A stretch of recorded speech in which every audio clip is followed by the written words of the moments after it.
If you're a landlord in California, you're going to want to listen up. There's a new law on the books, Assembly Bill 628, and it's about to make some major changes to your responsibilities for appliances. You absolutely need to be ready for this. So, in this quick explainer, we're going to break it all down. We'll talk about what's changing with habitability, what's now required of you, the very specific rule for refrigerators, who's exempt, and then we'll wrap up with a game plan you can start using today. All right, let's get right to the heart of it.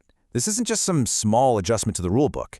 AB 628 actually expands the legal definition of what makes a rental unit livable here in California. And believe me, that has some pretty big consequences. So that leads to the big question, doesn't it? Are you prepared for this? Because this law introduces brand new requirements that are going to directly affect your operations, your lease agreements, and yeah, even your budget. Let's just look at a side-by-side. For a long time, habitability meant the basics, things like plumbing, heat, a solid roof. Well, now, AB 628 officially adds two new items to that must-have list, a working stove and a refrigerator, and both have to be in good, safe working condition. And this brings us to a whole new legal reality. From now on, if your unit doesn't have a functional, safe stove and fridge, it can be legally classified as untenable. That's a really critical term you need to understand because it carries some serious legal weight. Okay, so what does this all mean for your day-to-day? Let's dive into exactly what the law now requires you to do, what you have to provide, and what you have to maintain. The most important number to remember from all of this is 30. You now have a 30-day window to either repair or replace a recalled appliance. And that clock starts ticking the second your tenant gives you notice. This is a hard deadline, folks. So why is that 30-day window so important?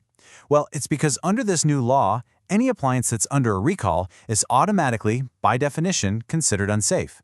This means that tracking recalls is no longer just, a good idea, it's now a critical part of your legal compliance. So to put it all together, here are your core duties in a nutshell.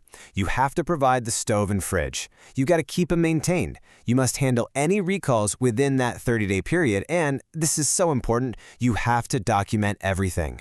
Your records of when a tenant notified you and what you did about it are going to be your best friend. Now, there is one major exception here, but it comes with some very, very specific rules. Let's talk about the refrigerator opt-out. So if a tenant wants to bring their own fridge, you can't just have a verbal agreement. It won't hold up. The process has to follow these exact steps in this order. The tenant has to give you a written request. You then have to include a specific legal disclosure in the lease. They have to sign it acknowledging that disclosure. Only then are you off the hook from maintaining it. And when I say a specific disclosure, I mean it. This is the exact language that has to be in your lease agreement for that opt-out to be legally binding. There's no room for creativity here. You've got to use this wording, verbatim. And there are a few other critical details. First, you can never, ever force a tenant to opt out as a condition of renting the place. And, just as important, the tenant can change their mind. With 30 days written notice, they can opt back in, and at that point, you're back on the hook to provide a working refrigerator. So you're probably asking, who does this law actually apply to, and when does it all start? Let's clear up the scope and the timeline. First up, the exemptions. Good news for some. This law does not apply to every single rental property. If you manage permanent supportive housing, SROs, residential hotels, or any kind of housing where the tenants have a shared or communal kitchen, you are exempt from these new rules.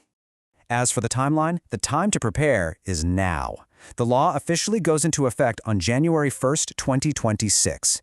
It will apply to any new leases you sign on or after that date. It also applies to any of your existing leases that get amended or extended from that day forward.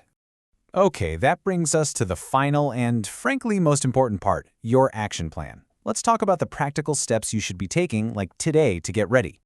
But first, a really quick but important reminder. This law adds to your obligations, but it does not take away any existing tenant rights.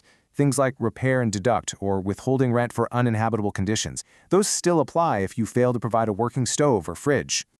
All right, here's your compliance checklist. First, pull out your standard lease agreement and get it updated with the new language. Second, you need a system to monitor for appliance recalls. Third, standardize how you log and document every tenant notice.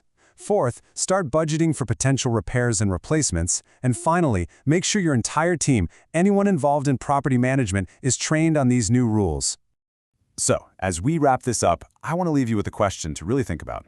That recall tracking piece is new for a lot of landlords, so how are you going to integrate that into your day-to-day operations so that it just becomes a standard part of your compliance routine? Getting that system figured out now is going to save you some massive headaches down the road.